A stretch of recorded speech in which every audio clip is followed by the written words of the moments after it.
مسمار کریں گے، ہم ذکر نبی کا گلے گلزار سجا کر ہر ذرے عالم کو ضیابار کریں گے، ہر ذرے عالم کو ضیابار کریں گے۔ میرے عزیز، کچھ ذہن میں کچھ سوال ہے، وہ سوال کو اپنے ذہن میں بسائے اور میری تقریر سماعت کرے۔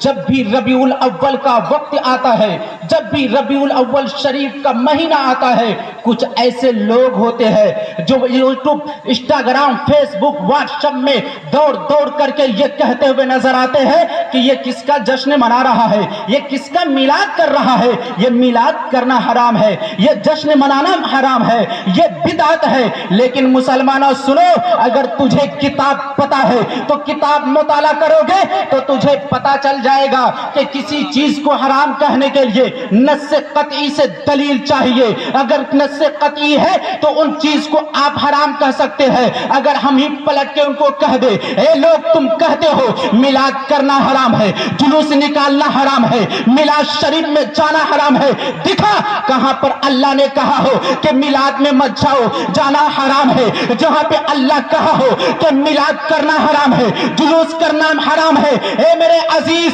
قسم خدا کی یہ شکیل کا تجربہ کہتا ہے اور میرے بزرگوں کا قول کہتا ہے، اس کی پوری زندگی ختم ہو جائے گی لیکن وہ دکھا نہیں سکتا کہ کہیں پہ لکھا ہو کہ جشن منانا حرام ہے، میلاد منانا حرام ہے۔ ان کی زندگی ختم ہو سکتی ہے لیکن حرام وہ ثابت نہیں کر سکتا ہے۔ نعرے تکبیر، نعرے رسالت، جشن آمد رسول۔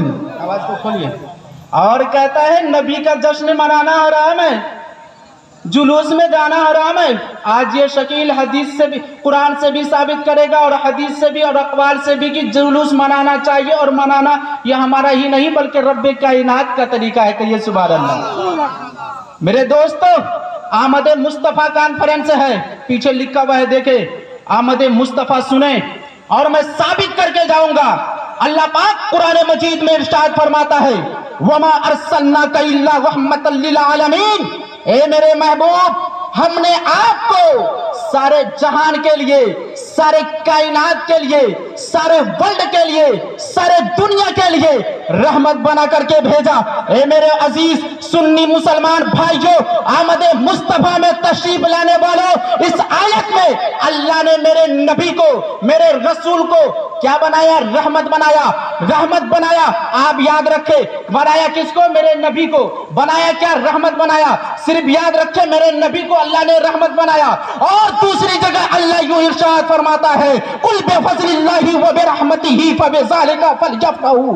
اے میرے محبوب، آپ فرما دو، اللہ ہی کا فضل اور اسی کا رحمت، اسی پر چاہیے کہ خوشی کرے۔ یہی تک محدود رہی، پھر تیسری جگہ اللہ یوں ارشاد فرماتا ہے، وَأَمَّا بِنِعْمَتِ رَبِّكَ فَحَدِّثْ، اور اپنے رب کے نعمت کا خوب خوب چرچا کرو۔ یہی تک محدود رہی، آمد مصطفیٰ کو اللہ یوں بیان کرتا ہے، وَمَا أَرْسَلْنَاكَ إِلَّا رَحْمَةً لِّلْعَالَمِينَ۔ آمد مصطفیٰ کو میرے اللہ یوں بیان کرتا ہے، وَقَدْ جَاءَكُم مِّنَ اللَّهِ نُورٌ وَكِتَابٌ مُّبِينٌ۔ آمد مصطفیٰ کو میرے اللہ یوں بیان کرتا ہے، لَقَدْ مَنَّ اللَّهُ عَلَى الْمُؤْمِنِينَ إِذْ بَعَثَ فِيهِمْ رَسُولًا۔